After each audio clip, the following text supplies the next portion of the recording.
You the voice? Nah, not me. So if you're not the voice, who is? The people, man. The people's the voice. So what does that make you? That makes me the middleman. I'm the middleman.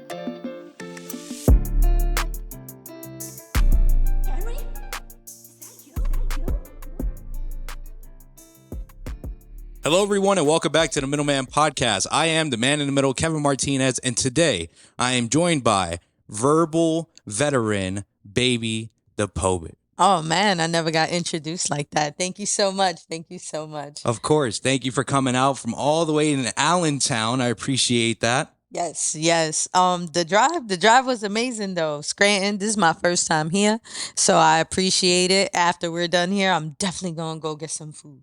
Hospitality, especially next weekend. We have the Italian Festival coming around. Next weekend in Scranton is going to be a hitter. It always is. It's fantastic. So welcome to the Middleman Podcast. I love the outfit. Thank you. The outfit is immaculate. We both dressed fresh to death today. Yes, on a Saturday. Gotta go to work after this though. I'm going to a 2-year-old birthday party. So woo, the party lives on. The party lives on. Yeah. So let's talk, Baby the Poet. It's a pleasure having you here. It kind of speaks it itself. Baby the Poet, you are a poet. Can you talk to me about that identity, when it started, and where it's going? Because you're definitely well on your way. I love what you're doing. Thank you so much. So honestly, the name came. My dad started calling me baby girl since I was a little girl. I started going to school and my friends picked it up and they started noticing it and they're like, we're not going to call you that, but we'll call you baby, because you're so small, all this other stuff. So it kind of like stuck. Everybody calls me it. It's kind of weird when people say my weird name. I'm like, my real name. I'm like, oh, okay. Like, that is me. Okay. No, that's funny because when you and I first met through the phone, I was like, is it okay if I call you baby? And I'm like, yeah. You're like, yeah, that's how most normally people how it goes. Yeah. So if you see her in the street, don't hesitate. Just call her baby. Yeah. Don't be upset. Your girlfriends, boyfriends, whatever friends you have. That's just my name. It's no harm, no foul. No harm, no foul at all. So, Baby the Poet, you've been doing poetry for how long now? Because you are definitely, as I said, a verbal veteran. She's been out there and I just say that from seeing your performances, seeing the way that you captivate the crowd, and definitely, with Tribes and Vibes, because you have built the portfolio and the fellowship with multiple people in order to build something. So, when did poetry really come to fruition for you? Poetry really has been a part of my life, like since I was a kid. And I could say through music, the culture, right? You got rap, which is rhythm and poetry, right? It's storytelling. When spoken word came to me, I can honestly say I was writing like little love poems in like middle school and stuff like that. My mom caught them. Oh my God. That was so embarrassing. But like it wasn't until high school I went on this trip. Vivian Robledo, she took me. I was in an alternative school and the way she got us to like behave, she's like, we'll take you on a trip to the Apollo Theater to see a spoken word performance, and I didn't know what that was. So I was like, all right, let me get good grades and see what that's about, just so I could leave out my dad's house. So when I ended up going, I fell in love, like seeing the people, how they really felt the words, how they really put words together and these metaphors and the acting and the feeling, and just the performance, everything just captivated me and took me. And from there, I just took off with it. Like, I started rapping, I started doing music videos, went on World Star, all this other crazy Wow. stuff. Yeah, and that's just something that I really don't talk about because it was rap, and I wasn't being true to my art, right? I was trying to be something and not trying to be something. I was actually rapping, living what I was rapping about. And I think that not a lot of people could grasp that concept. And I just went back to my roots, and it was poetry. What was the concept that people struggled to capture, when you were rapping? And one thing, can you just move the microphone a little bit? Okay. Right here? No, no, no. Actually, towards you a Oh, little bit. towards me? Yeah, that's Okay. better. Yep, That's that's better. better. That's perfect. Um, I think what it was is people couldn't fathom the fact that this um light skinned small person was hustling, was really violent and all that other stuff. So I think it kind of portrayed um um a lot of people didn't grasp that concept. People probably thought that it was an act, or no, people thought it was an act, or because I saw the comments online and all this stuff, and I was just like, wow, that's interesting because this is really my life. You Mm. know what I mean? So maybe I was doing it too well. And but all good things come to a halt, right? So um that really wasn't me. That was just something that I was hiding behind, I Okay. could say. So that's interesting. So it was like a different identity. So you did rap for a little bit, and people were questioning your concepts, and I think that's interesting that you're like, I think I did it too good, as almost if you're not supposed to have a story like that, right? Yes. That's what people were trying to, and I can see the stories portrayed through your poetry. I've seen a couple of your shows. Definitely one of my favorites. You know, you mentioned with Apollo 13, correct? Is that Yep. what it was called? Apollo 13. You were talking about the acting within the performance. You know, like when people are up there captivating the crowd. I talked to Joey Too Cozy Poetry. He talked to me about one of the biggest things that he's developed from, from day one to now is like capturing crowd work. Is Yes. crowd work. Okay.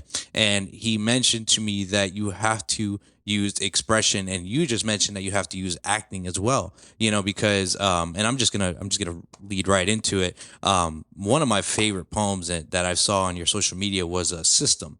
And before you got here, I was just showing Michael systems as well. And within that poem, you did such a fantastic job just executing. You executed the I heard the glitches because I was just listening to it. Okay, let me just say real quick, I was just listening to it because I was moving around, but I was listening to it, and I heard the glitches, and I was like, "Is that my phone bugging out?"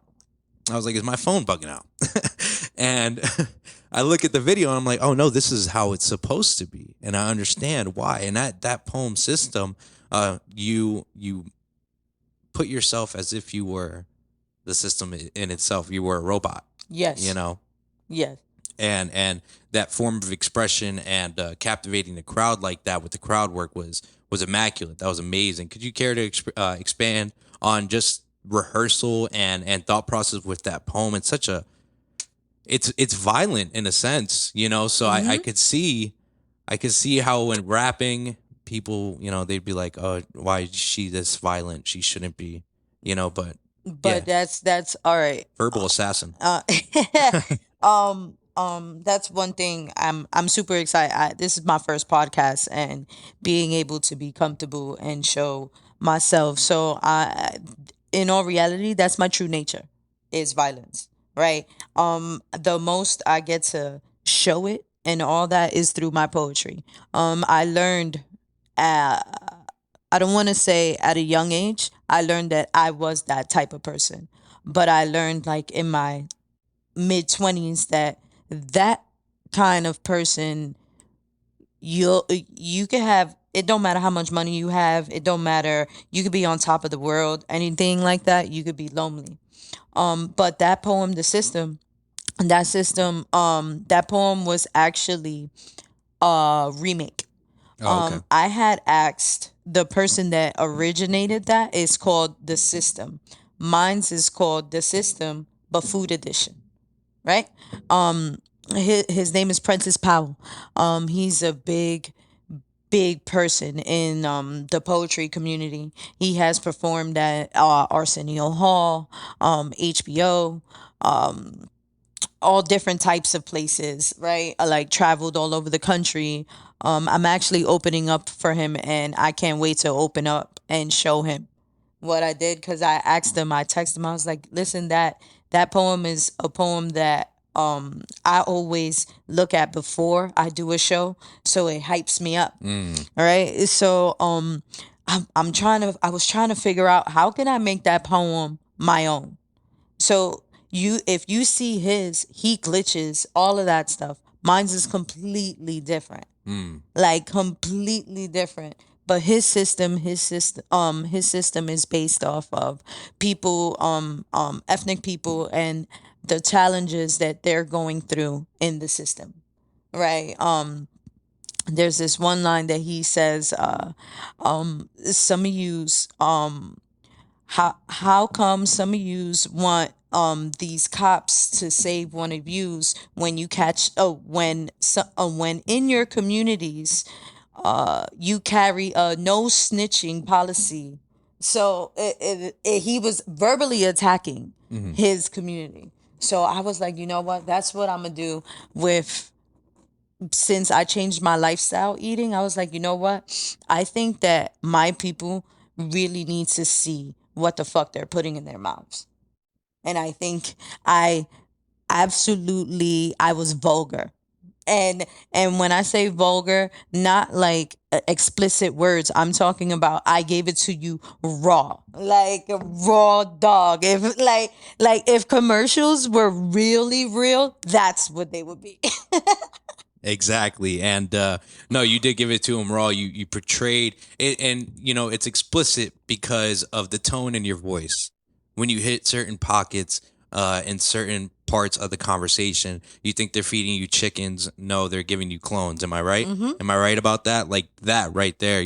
There's so much within that poem, and you mentioned that you transitioned it and made it your own with food, which we're gonna segue into that right now. You have this wonderful coconut water here, um, that I think is immaculate, and Thank you I so much. I love that. Where do we find something like that? I need that in my life. You could actually go. I know Wegmans has it, right? So this is like a fully shaven down coconut. So it was, you saw when I cracked it open. It was real easy. It was like something that you could just poke it, a little plastic, and it pops through. So you could get it like at a Wegmans. But normally I go to the farmers market and they got like young coconuts, and you just shave it down, and I crack them open like That's that too. lovely. That's amazing. So, System, when did you write that poem? About how long to date have you written that? So I've been a vegan for about a year and 3 months. Yes, a year and 3 months. Um, and it took me about, I want to say, 4 months to write that poem. It was a lot of research. So that poem, it was meant to be aggressive, yes, but if you ever like play it back or anything like that, everything that I've said, you could research it. It's factual. Yeah, so that I tapped into like informative writing. I wanted to inform you and also persuade you. I like Right. that. I like that. And so you've been a vegan for a year and 4 months now. Three may I- months. 3 months. Yes. May I ask what transitioned your thought process in your mind to make the switch in your diet? Um. Uh. I could truly say, all right, we could get a little personal. I had got diagnosed with PCOS, which is, I can't really say all the acronyms, but it's something to do with your ovaries. You get a cyst and all of that. And while doing my research, I went down a little rabbit hole and figured out that a lot of ethnic women, especially like Puerto Rican women, have that. And that's because we got without our will, our ancestors and stuff like that were like test dummies, you could say, or lab rats when it comes to contraceptives. So a lot of that became like generational, right? All that stuff, hereditary, however you want to put it. And yeah, so I started researching, and I left pork alone. And once I left pork alone, I was like, all right, I'm okay. A lot of people were like, oh, you're a Puerto Rican that doesn't eat pork? What kind of shit is that? You Yeah, don't they're eat gonna give you pernil? shit. Yeah. All that stuff. And I'm like, man, there's other people that don't eat pork, man. Whatever. So I went from that, and then I was just eating like beef, chicken, seafood, all of that. I started doing more digging, and then I'm like, all right, they wanted to put me on steroids, and I'm like, I don't want to go on steroids. Like, I don't want that. Is there another route I could go? They was like, I'm not too sure what you're asking. I was like, is there a nutritionist I could speak to? And the doctor had told me, yeah, there is. Your insurance will cover that. Nobody ever asked us that though. I was like, well, I'm not nobody. I'm Ashley. This is my body. So Yes. can I please, and I went down that route, and I started speaking to the lady. She was like, you got to eat a lot of leafy greens, all that stuff. But one thing she wasn't telling me was about like meat and how it was carcinogenic and all this other stuff. And I'm like, all right. I started. Netflix has What the Health, and if I'm not mistaken, something else called Secrecy. So it's like C, and then Chrissy, and it's just like stuff about seafood and all, and that shit turned me out. Oh, And I I love went cold. seafood. I went cold turkey right there. I stopped immediately. Like it was just like that, and I was miserable the first 2 months. I didn't know no recipes. I was eating salads. I was miserable. I became a fruitarian. And now you're chefing it up over there. You're making the mushrooms. I hear a lot about chicken mushrooms. I hear those are Yes. really, really good. Deep fried, you can batter them up and serve them up. I heard it's amazing. Yep, it's a lot of people get upset when vegans like or I don't even want to put it out there or use that word vegan, but that's the best way I could explain it. I don't even want to say an alkaline diet too, because there's some certain things that I eat, but I know that I'm a plant-based person, right? So I know that a lot of my nutrients and all that stuff come from God, right? Um, but on the main frequency, I could honestly say what we were talking about, because that was a high moment. That was a high moment. I started talking No, about you're good. like fruits and stuff, and that gets me excited. But for real, because I want people to know that. Oh, we was talking about mushrooms, and that's I wanted people to know when people are plant based and they're say like they replace words like chicken or they use that as a supplement. We're trying to say that resembles that. That will give you trick your mind for that texture or for that taste, right? Gotcha. We're not actually trying to say that's chicken because it's not. It's similar. It's not. It's similar to that. It's It's similar not. to that. So it sounds. I wanted to ask you this. So, like, with switching your diet, right? I know I'm kind of prying a little bit too much about your diet right now, but with switching your diet, have you noticed an improvement mentally, and maybe even like helping with writing, poems or anything? Like, have you felt, 'cause, spirituality, pineal gland? They talk about when you eat junk, such as McDonald's, Burger King, all that fast food, you start to block certain, energies and chakras within the body. Yes. Personally speaking for yourself, has, changing your diet elevated your mind and how it works? Yes, it has. But here's the danger about it. You got to be ready for it. Because Okay. I wasn't ready for it, right?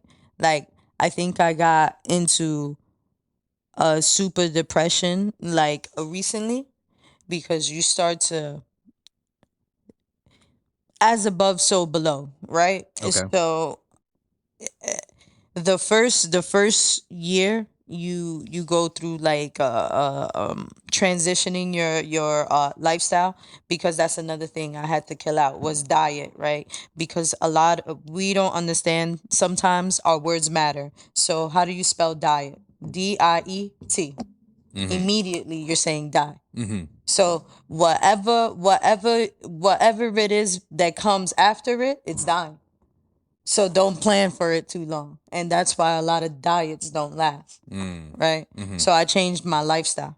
So in changing my lifestyle, I started to realize like the first couple months, it's like especially me, how I did it, right? I went cold turkey. So it was a lot of just trying to try new things and other recipes and recipes that suck and you get depressed. You want to eat certain things. So you go through like a little depression. Not for nothing, because you're trying to be disciplined. You're going through all these things. You can't chill with certain friends and all that stuff. So you got to be ready for. Nobody talks about that. You got to be ready for all that comes with it. Hmm. I could say now is when I'm starting to like, go out more, understand what I can and cannot eat. Um I don't get invited to family events anymore, right? Because they don't know how to cook for me. That's crazy. Right? So it's like now I know how to bring a bag things for me to go, right? Hmm. It's little things like that. People don't talk about the isolation that happens when you change that, because a lot of people think that you're trying to be better or anything, and I don't try to force my lifestyle on anybody. This is just how I eat. Hmm. Hmm. So it sounds like you just go through a mental battle when you do all that. Yep. And, it reminds me of a conversation I just had recently with an artist named Jay Lotus. We talked about his album, his EP, Shadow EP, and he talked about shadow augmentation. I believe the word was a word. I know I just Googled it recently because I wanted to speak about it because I thought it was a really good talking point about mental. Oh, shadow integration. Excuse me, shadow integration. Okay. And I'm just going to read it verbatim so I don't give the people false information. What is shadow integration? Shadow integration is a process of bringing the hidden parts of self into consciousness. Yes. Okay, so it sounds like when you made that transition, that's crazy, bro. People wouldn't invite you to your own family parties because they couldn't cook for you. Mm-hmm. That's disheartening. And I know, you mentioned you're Puerto Rican, a Hispanic background. We like to gather. We Mm-hmm. love to gather. We love to have a great time together. And to be excluded because you change your diet is just like, it's one of those things. So shadow integration is like you have all of these things like depression because the recipe isn't good. People don't want to invite you out. You want to eat something you can't, but you have to bring that to self consciousness. You have to make that who you are and be okay with it, which you are now, it Yes. seems. So congratulations to you and making that switch. Yeah, thank you so much. And it be rough. It be rough. Don't think it's now that I'm grasping it. But I wouldn't change it for the world because I go to the doctors now. I don't have no PCOS, right? I don't Amazing. have any of that, right? The most that I have is that my body fucking hurt from work. I try to do my stretches, all that. But other than that, like I can honestly say, like I sleep good. Um, all of that.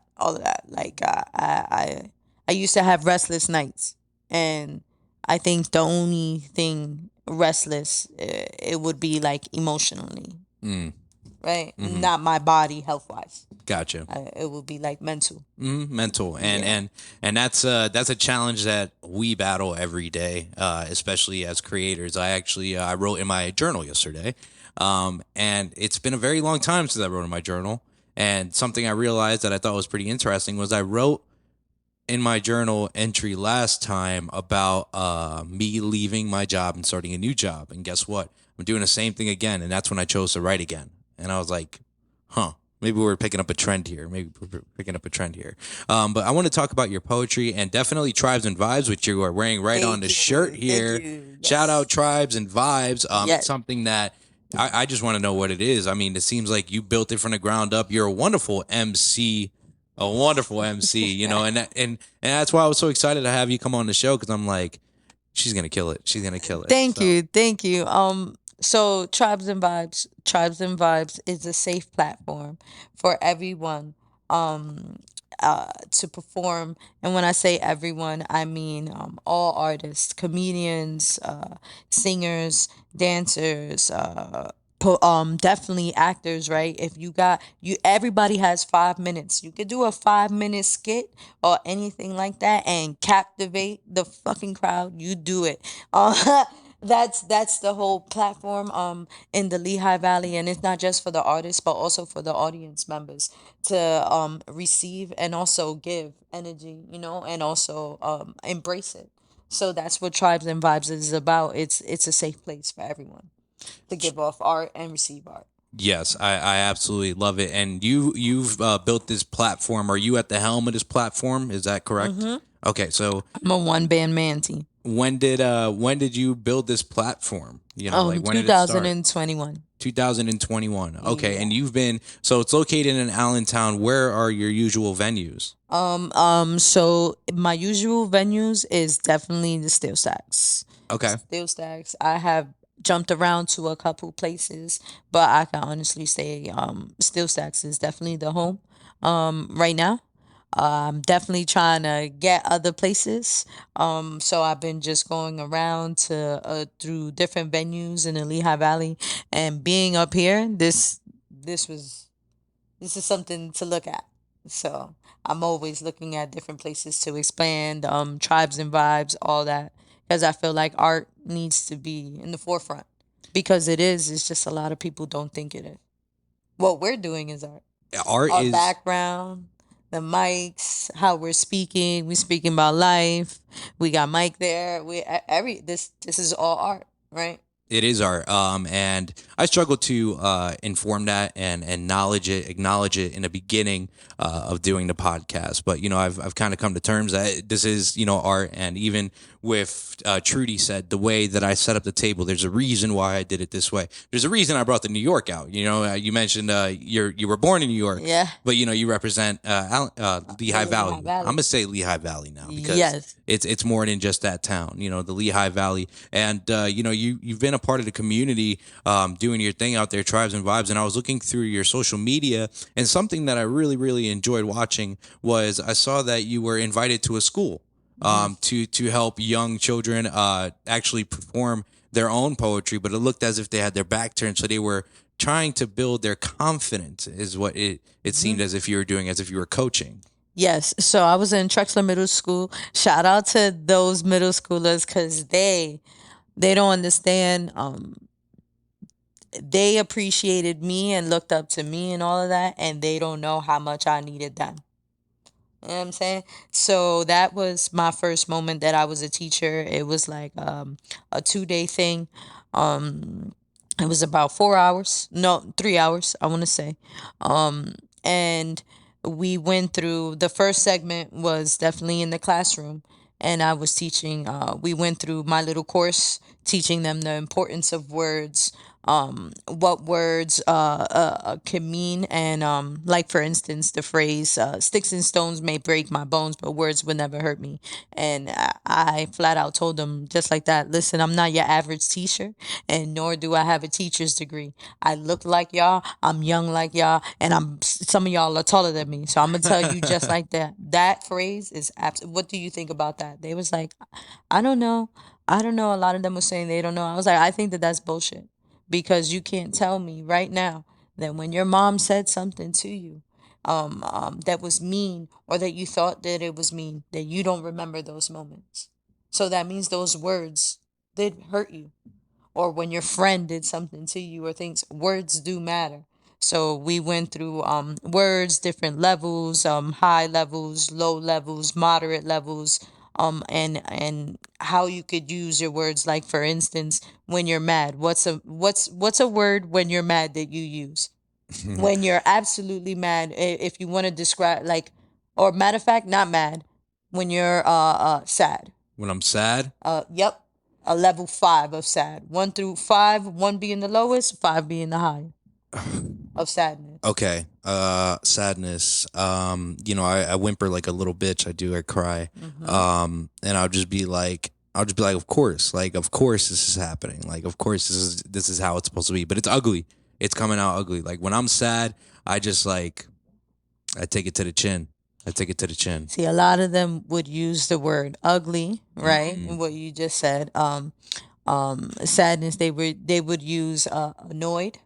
Okay, annoyed's a good one. Yeah, sadness. Then I started teaching them different words. You could be disappointed, shameful, guilty.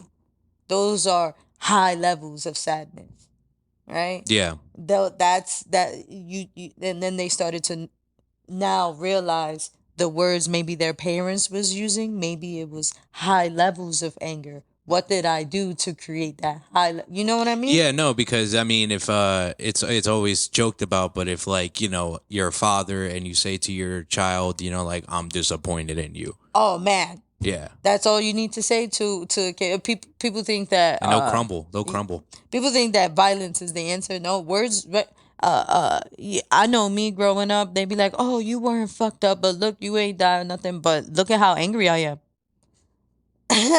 Look at how I decide to uh uh solve my problems is with violence or raising my voice or trying to overshadow somebody else's voice because I think that they're gonna listen to me more. Yeah. You know what I mean? All those things come from When you here. were young. It was cool to grab them while they were young. You know what I mean? And teaching, we went through that the first day, and then the second day was what you saw. Um, I had a mirror, I had a microphone, and I showed them how to memorize their poems. Wow. In the mirror. Okay. Yes, so they could. That I showed them exactly how I rehearsed. That Uh-huh. was the best way that I could show, right? And I showed them what they looked like. And that's what you were seeing me behind them walking back. I was like, look at yourself, pick your head up. Because everybody's seeing that. You don't see it? And a lot of them like clicked into like actor mode and their voices were getting higher. And yeah, you got to see yourself. That's a fun activity. Mm-hmm. That's a real fun activity. Mm-hmm. And no, I could see that, there was one student there who's confident and she mumbled me, and you were like, I'm sorry, who? And then, Mm-hmm. her voice got louder. But in that moment, she's looking down maybe at her feet and then she starts to raise up her eyes. Like having a look at yourself in the mirror, as most people know, is one of the toughest things to do, especially in a room full of people, your peers behind you nonetheless, and you're going to perform something that is truthful to you and what it means to you. So what a great activity, and kudos to you for being able to do that. I think that's fantastic. I would love to give back to the community as if Let me tell you that way. something, Kev. For real, you know what was so sad? Like I was so overjoyed with that day, right? But when I was done and I went in the car and I got in the parking lot, I fucking cried. Cause you have no idea these poems, these little kids were saying this one I can't say names, anything like that, but it was this little girl and middle schooler. They were in 8th grade and she's sitting there, this poem, it was a love poem and it was a domestic violence poem, right? So I'm over here, I'm like, can't be you, it's probably her parents, right? I'm thinking it's definitely not, it was her grandparents, bro. Like going through shit like that. So I'm like over here. Then there was this one fucking little boy that he was sitting there going through things that I guess he's going through puberty, right? And he liked this girl and he got his first hard on and he got embarrassed, all this other stuff. Like, yo, these kids are going through shit and they don't have no one to talk to. But that day and through their poems, they decided to talk to me. And that was wicked to me because I don't got no kids, guy. I mean, I don't. That was new to me. You know what I'm Yeah, saying? I kind of got thrown to the wolves right there. They was like, I think you should go to this middle school and speak and teach this with the English teacher. I'm like, fuck it, why not?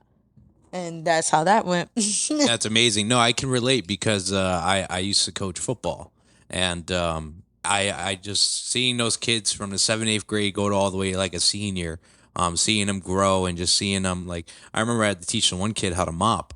He had to teach him how to mop. He spilled the milk, and the woman just got done cleaning, and he's like, "Coach, I don't know how to mop." I said, "Bro, you don't mop at home?" He said, "No, my mom does that." I was like, "Nah, not here, bro. You You're gonna gotta learn how to mop. mop."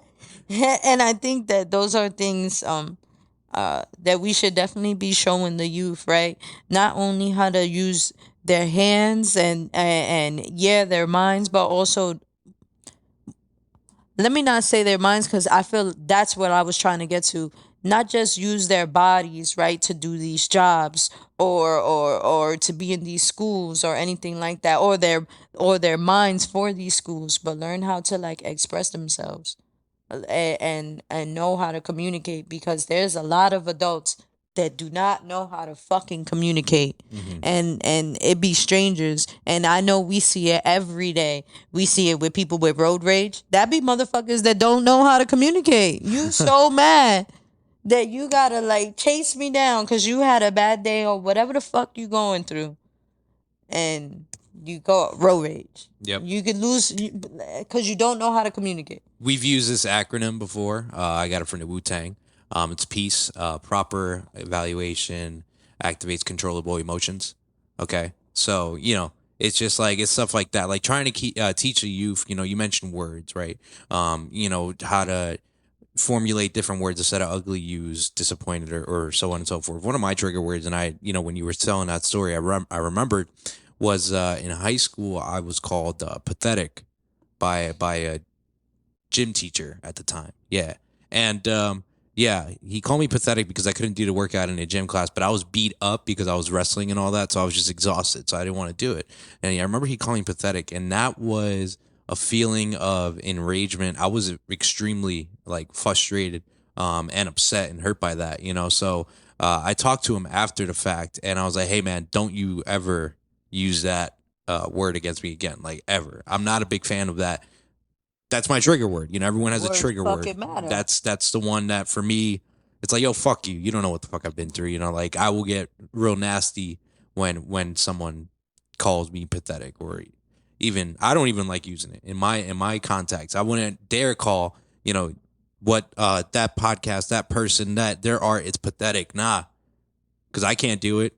It started out and it's original for them. It's original for them. It's So that there's certain words like that get to everybody, and if we would learn how to communicate with that, or like for instance, well, let's just say right now I didn't know that, or and I would have said that, right, and I would have seen your face or anything like that, me being the communicator that I am now, I would have been like, hey, is everything okay, because I noticed X, Y, and Z, is there something that I said?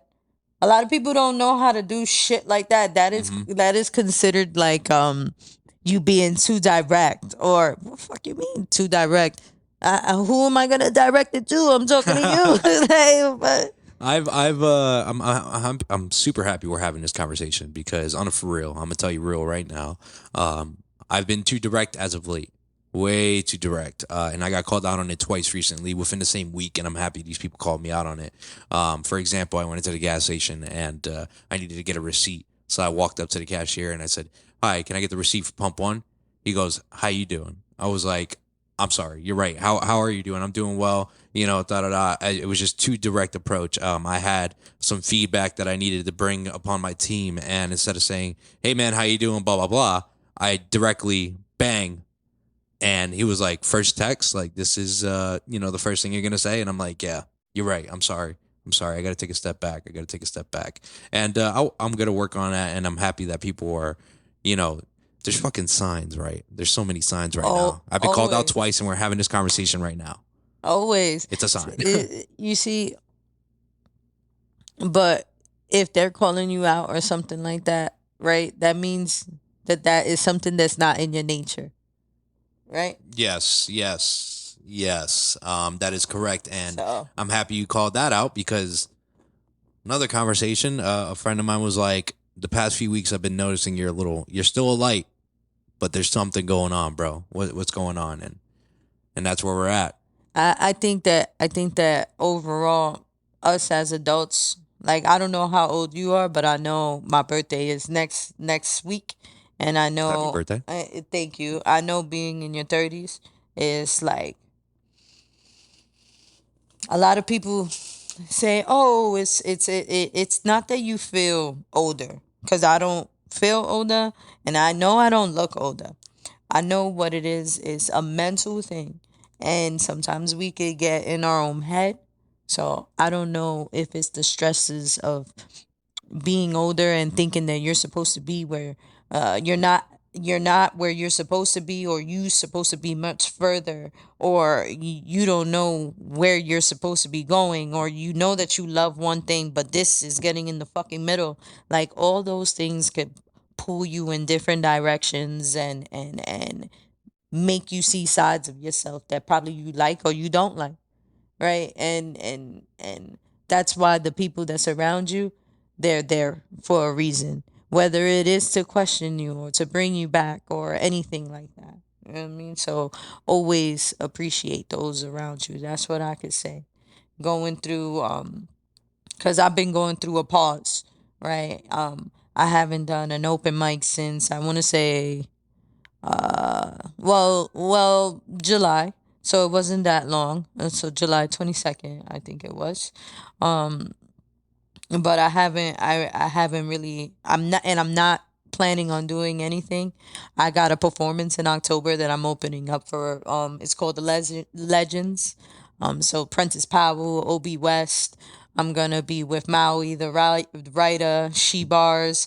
Um, just so many different poets, Cito Blanco, like these are like, when I know, when we're done, like, research these people are like big dogs. I'm gonna have to. And I'm just super grateful to be on that ticket, so I'm just more so concerned about that. I know that I'm going through a lot personally, and one thing I want to say to a lot of people that want to be entrepreneurs and all of that stuff, like, you got to be ready for everything that comes with it. Everything that comes with it. It's going to be sleepless nights. And I know I'm not a person that's made out of money. So I know this probably be like, you're probably thinking like, oh, this person, she's just watching motivational videos. No, no, no, no. This is like real experience. There's going to be nights that you do not fucking sleep. And not because of the business, it's because of your decisions that you have to make. Because you're literally split in two, because you're not rich and you're still living in this fucking world, in this matrix. So, and you have this dream and all that. So, like, you're literally fighting your lower and your higher self every day. And that's the worst battle and the worst prison, is to be in your mind. And people don't understand that growing up. You know what I mean? So a lot of people like don't understand it. Sometimes people just probably need a hug, or like, everything is gonna be okay. You know what I mean? A prison within your mind. To get out of that prison within my mind, yesterday I went fishing, Mm-hmm. and I'm happy I did. And I often speak about meditation, and fishing, in a sense, is a form of meditation. Just sitting there and relaxing, just watching the bobber, focused on it. So that's what I did yesterday. Let's get back to Tribes and Vibes. Let's get back to who you are. You're a traveling artist. Yes. You've probably traveled to numerous locations. Tell me about that lifestyle. How fun is that? It's fun. It's definitely fun as hell. I can say it's fun. A lot of the places that I have gone, everywhere I go by myself. So, like, I'll go get a hotel, all that stuff. And it's like, it's so interesting when, especially like, I'm not known. So a lot of people, I go to a lot of these places. You should be known. You should be known. I'm telling you right now. But when I first started, right, all right, so I could give you my first experience in DC. I went to pure DC poetry, right, and it's just, if I'm not mistaken, it was jam packed, and I dead ass went alone, right. So I'm sitting there and I see, you could tell I'm not from here. The way I'm dressed, the way I'm talking, ordering, all of that. So they automatically know. I guess a lot of people are frequent comers, right? Yeah. So I'm like the new person with locks, all that stuff, light skin John. That's how they remember me, right? That's how they talk. Well, they don't say John. That's the Philly. I'm still light skin John over there too. So whatever. So I'm over there and I'm like, all right, they had me. I had signed up, but they like pushed me, like, I want to say, more towards like the ending of the middle. So after the intermission, so I'm there, or all this stuff, and they say, "Baby the poet." So everybody's looking all around. So I come from the back because I sat all the way in the back. I was like, "Damn, I should have probably never sat in the fucking back." Because now I gotta make that walk. I'm walking, and that's what I hear. I'm like, I hear the first thing I hear. I was like, "We got ourselves a light bright." I said, "Oh shit." So I was like, "Oh, all right." So I'm like, fuck. So I go and I walk up, and I forgot what poem I did. I want to say, if I'm not mistaken, I did Let's Live. So I did that poem, and that poem was about like uh, just we thinking we smart and all that stuff, and we not smart. Like it was us. Like the one bar, I was like, instead of getting your W-2s and spending all your taxes, how about you invest in yourself? So it was just a whole lot. It was like a whole lot. Um, so when I had did that, they were like they had stopped me, all that. I got a standing ovation. So that's the stuff that I experience is like a lot of people be quiet. A lot of poets, they go with like a crew and all that. And shout out to them. I'm not saying that anything is bad. Like if you need that moral support, go get it. Me, I was more the type that I want to go by myself because if I fucking suck, I'm the only person that knows and them people in that crowd, and that's it. The mindset. That's the mindset. Like I don't have to repost anybody's story, anything. If I don't want it to be seen, it's not being seen. I fucking suck that night. So that was just my theory. So going and traveling far, like for instance, I traveled an hour and 20 minutes over here, and I came by myself. I like it's so clear minded. Like those long drives to DC, New York, Connecticut, Jersey, Rhode Island, That's awesome. fucking Lancaster. You know what's great is just being invited out there. You know, and that's what I'm saying. Like you need to be known. Like they need to know about Baby the Poet. So, you know, you've definitely formed a lot of relationships with numerous people to be able to be invited at a venue like hours away, like Rhode Island. That's a far drive. Like that's a really far drive.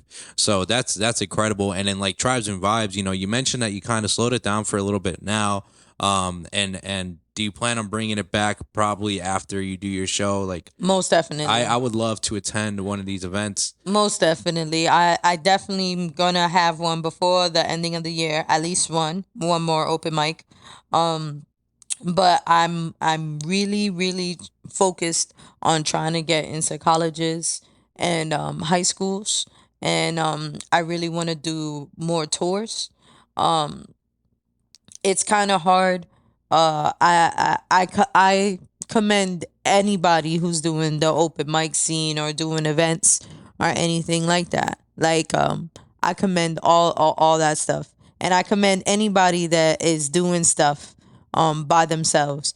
It's very difficult to create these shows and a lot of money. Cause one slogan I stand by, this says Tribes and Vibes, but my other piece of merchandise, clothing, should I say, my capsule, it has our logo and it says "Pay the Poet." So I pay all the artists, right? Not the open mic artists because that you're going to get yourself seen, all that, but the featured artists and stuff like that, or when I do a showcase, because those are different. Open mics and showcase are different. And when I do a showcase, every artist is getting paid. And they don't get paid like 25, $50. Like at the minimum's $100. And I be having at least 12 artists, 10 to 12 artists. That's a lot of money, not counting DJs. Here's now we're gonna go to a breakdown because I think a lot of people don't understand event work, right? Please do. DJs at a minimum is 250 anywhere to if they fuck with you. And probably like a local DJ you're looking at, if they're active and stuff like that, a good DJ, you're looking at $600-700. That's one. Then you're looking at the venue cost. And if you know how to negotiate and stuff like that, maybe you could get it at a decent price.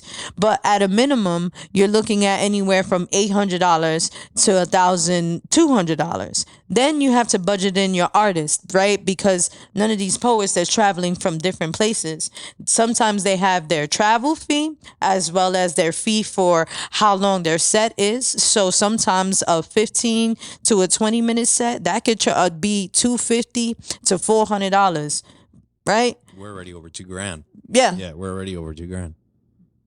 So and all of that, I don't have. I'm not I'm not a nonprofit. I'm not anything like that. I'm a sole proprietorship. As a matter of fact, I haven't even transitioned yet. So all that money is coming from warehouse money, my savings. That's the God honest truth.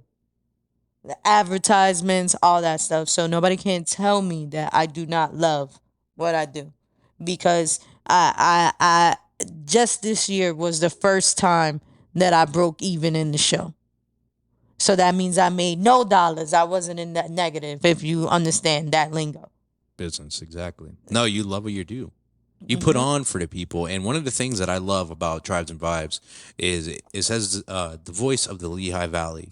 You know, Yes. the voice of the Lehigh Valley. Here on the Middleman Podcast, we say the people's voice. You know, that's what we say here, and that's why I really, really looked forward to talking to you, because I'm inspired to do something that you are doing, and I've talked about it before, and I'm creating a team here in Scranton to try and put on a festival, okay, with multiple of like performers, you know, and the performers would be the people who we have brought on the show, the people who are vendors that we've brought to the show. Like we have the list of people and the acts to make it happen. Now it's just a matter of how do we make it happen? What do we need to go in and talk about? We need event planner. You just talked about DJ. You talked about cost, stuff like that. Like that's something that I want to put on for my show, and I love that you do it because I want to be like you on a for real. Be like baby on a for real. Like that's the truth. That shit is hard. Yeah. That shit is hard. I don't doubt it. Like I don't doubt it, not one bit. You know, you and I in the conversation we talked about mental health. We talked about depression. We talked about stuff that get in the way. And you mentioned you do it alone. And me, sometimes I'm a solo proprietor. Like I'm solo too. When I go to festivals, when I go network, every so often, if Mike's available, he will come with me, right? So bless Mike, whenever he's available, he will come with me. But 9 times out of 10, I'm solo dolo, just gonna go send it and see what happens. You know, I mentioned to you about comedy and going up on stage. I wanted to do that a lot more. I've only done it like 3 times, but I keep practicing material in my head. And Do it in the mirror. do it in the mirror. Yeah, I do it in the mirror. I call my brother and I'll be like, yo, just hear me out. Just you got 10 minutes, you know, and tell me what you think. And, you know, that's where we get the feedback from. Where was I going with that? But yeah, being solo when you go to these events, you know, like if you love what you do, you're going to go do it solo, no matter how much anxiety it does cause you inside. You know, me and Mary Jane, we talk a little bit and then I'm a little bit more social, you know, I'm ready to go. That's you know? that's where it's at. Because if it wasn't for that, I would be shaking in my boots half the time. You know what I'm saying? And for all the artists too, a lot of people, at least for me, maybe there's some veterans that probably don't get nervous anymore. But I can honestly tell you, I've been doing this since 2016. Like performing at different places and going on stages. And I can still say probably my next show in October for the Legends, me opening up, I know for a fact I'm going to be nervous going on that stage, all that. My heart flutters each and every time. Every show that I do, even when it's my own, that I curated it, I market everything, I always get nervous. Every single time. But that's when you see me breathe real quick, all that, and just know that I love this. So it's gonna come out one way. And if you love what you do, that's how you know. If you're not nervous, then you don't love it. Because you want to do right by it. That's perfect. And usually at the end of the show, we ask people to give us their final thoughts to share with the crowd. But you hit it right on hit it right at the perfect time. I wanted to say Tribes and Vibes is absolutely amazing. I love what you're doing. I love your poetry, your work, your networking, your social media is hilarious. Interrupting your scrolling. That shit is smooth. You know, give us one. Give us one for the people here. It's your girl, Baby the Poet, interrupting your scrolling. There it is. There it is. Thank you so much for joining me here on the Middleman Podcast, baby. You've taken, of course, and the style is amazing. We're gonna transition over to Tea Time, not brought to you by, but inspired by Arizona Iced Tea. I am the man in the middle, Kevin Martinez, signing out. Thank you. Lady, y'all.